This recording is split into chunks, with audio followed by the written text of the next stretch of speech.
Today we're going to be talking about walking and if done incorrectly, how it can cause ankle, knee, hip, back, and foot pain. And we're also going to take a step back, go in the memory lane from some of our vintage footage that really puts us together well. I'm Brad. I'm Mike, and behind the scenes we have Bob, and together we're the most famous physical therapy team on the internet. That's right, in our opinion, of course. So we're going to take a look back in the past from 4 years ago with Bob and Brad explaining how this walking can cause your pain in detail, but what do they want to stay tuned for? We're going to add a critical part. We have learned about walking and changing your walking pattern really helps out a lot. So let's go back in time. Woo, woo, woo, woo. Bob and Brad, the two most famous physical therapists on the internet. The first thing you want to do when you're walking is reduce impact. This is the same truth that can be held with running. Sure. In fact, there's been a lot of discussion and a lot of books about it, that you want to run with less impact. And I don't know if there's been studies on this, Brad, or not, but I see anecdotally a lot of people that tell me they were having a lot of pain throughout their limbs with running. But once they started doing the forefoot running or the midfoot running, their pain levels decreased. So what he's talking about is when your foot comes down in front of you, if you strike with your heel first, which is very common, very popular. Look what it does. It sends a force up through the leg and into the hip. That ground reaction force, they call that. Right. There's no natural shock absorber when you hit heel strike first. It goes directly through the bones to the joints. But if you come down on your forefoot, or maybe even your midfoot. Right. Well, I just want to use forefoot just to use that example. Yeah. Look at the cushion that you have. It's like a shock absorber in itself. Right. So your calf muscle and your thigh become more of the shock absorber. Yeah, in fact, a lot of times what they discuss is people who start becoming forefoot runners, their calves get really sore at first because that's where the force is being taken up right now. And I experienced that same thing when I transitioned. So as a demonstration, one thing we show people is, the other thing is if you hit your foot first, even with walking, you're really jamming the knee. Because if you hit midfoot or forefoot, you're going to have a little bit of gap in the knee. It's going to act as a shock absorber. It's a little flexed kind of. Right, a little flexed, right. So I'm going to show you, let's say we put a peanut in there. This peanut's going to represent the cartilage. What happens, Bob? Yep, and let's say the knee is completely straight. That's what every time you hit. There goes the cartilage. There goes the cartilage. And the knee surgeon is smiling. Yeah, but you think about it, it's not happening every time. But when you take 10,000 steps in a day, which what they're recommending now, that people try to get in 10,000 steps. Think about that, 10,000 times. Yeah. Force. So anything you can do to reduce the force is going to help. So one thing you may want to think about when you're walking is to shorten your strides. Sure. You can increase the stride cadence. Mm-hmm. Yeah, how rapidly you stride, but you should shorten the stride. So it doesn't mean you have to walk slower. It just means you're going to walk with shorter strides. That's what they recommend with running too. They actually have you run with shorter strides. Right.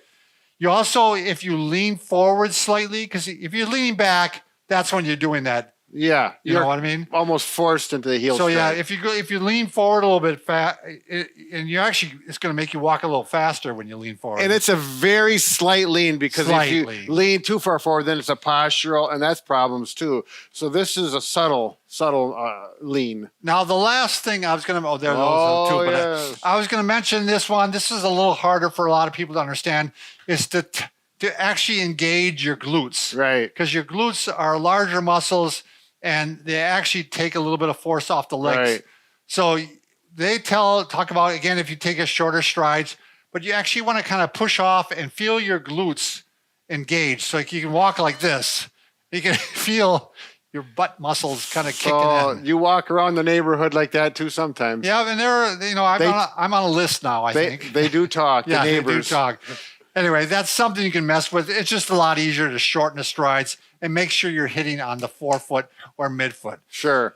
All right, once you reduce the impact, you've got to be concerned about posture because I see people running, Brad, and I see them walking, and they're walking like this.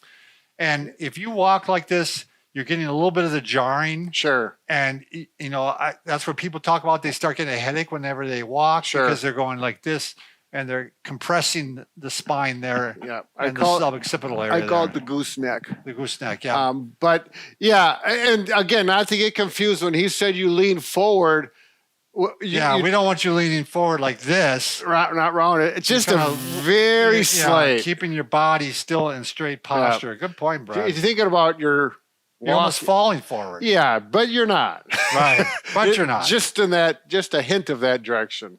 So what you're going to do when you're walking, every so often, I want you to do some chin tucks. Oh, yeah. So you're going to go ahead and give it a reminder. This is where you want to have your head.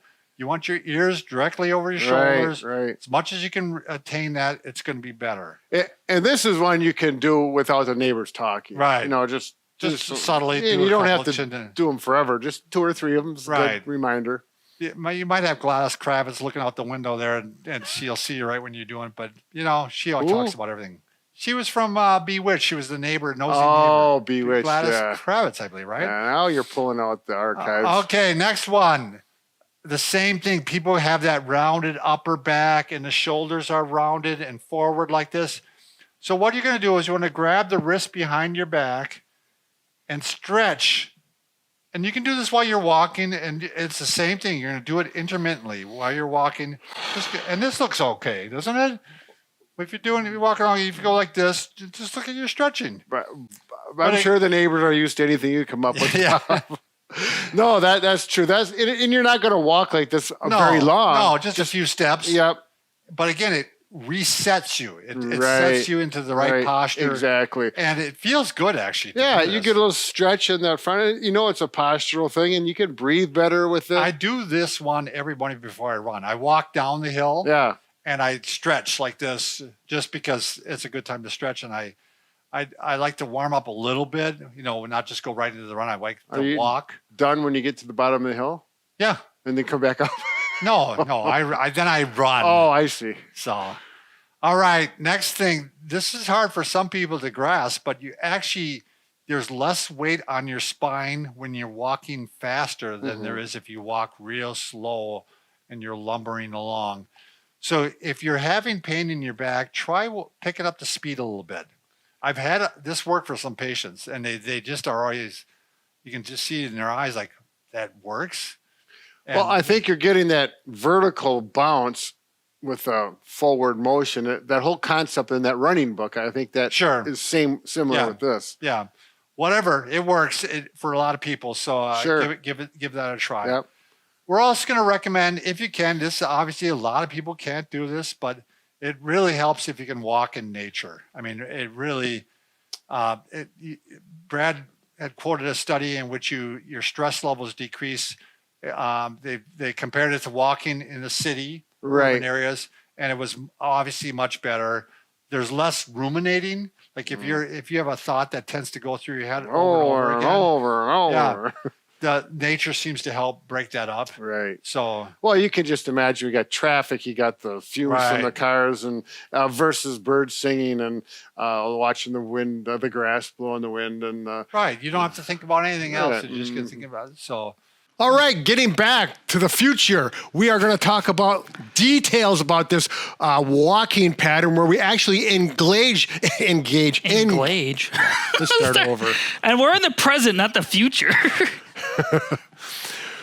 We're back to the future. Now, Mike and I are going to demonstrate the key of walking with your forefoot and engaging the gluteal muscles, which really changes how things work in the mechanics, improving your walking. I think we're technically in the present, not the future. But anyway, I'm so confused. Gluteal walking, time travel will do that to you. Anyway, for walking like this, we call it forefoot walking, gluteal walking, bent knee walking, soft knee. It's all the same thing. Anyway, to do gluteal walking for beginners, what you want you to do is to walk normally with your hand on your buttock. Probably do it inside. People might think you're strange. Do your normal walking. If you're a heel striker, just walk like that. Feel how much your glutes are engaging. Now what I want you to do is to take about 20 steps on your tiptoes. This is exaggerated, but feel how much more your glutes are engaging. You should feel the muscles being firmer and contracting more while walking. Now, we're not going to walk like this forever on your tippy toes unless you're a ballerina. So what you want to do is eventually lower down, land with either your forefoot first, or if you land with kind of a mid or flat foot, that is perfectly acceptable. You're going to have to shorten up your stride length. So I'm not going to be taking big, fast steps right away. It's going to feel a little awkward, so just take your time. But what we want to emphasize is most shoes nowadays have built up heels. It's going to be hard to do, so try it in your house barefoot or in socks or slippers. Thing that I find really helpful is to do it barefoot or socks or slippers, plus on a hard floor, not a carpeted floor. You really get a good feel of forefoot walking. If you feel your heel strike on a hard floor, it's very clear. When you do what Mike said, you'll feel that soft, and your knee will be slightly flexed. There's a slight flexion, which really helps take up some exertion on the impact. Little thing that makes a big difference. So if you find this video helpful or you like it, please comment down below what the most useful tip was. And if you want to check out another video on walking, you can click the video link on the screen. What's it called, Brad? The walking mistake almost everyone makes. It goes through this in a little more details, gives you a little more hints and tricks that you can do to make this more comfortable for you. Thanks for watching. Have a good day and be careful. Bob and Brad, the two most famous physical therapists on the internet.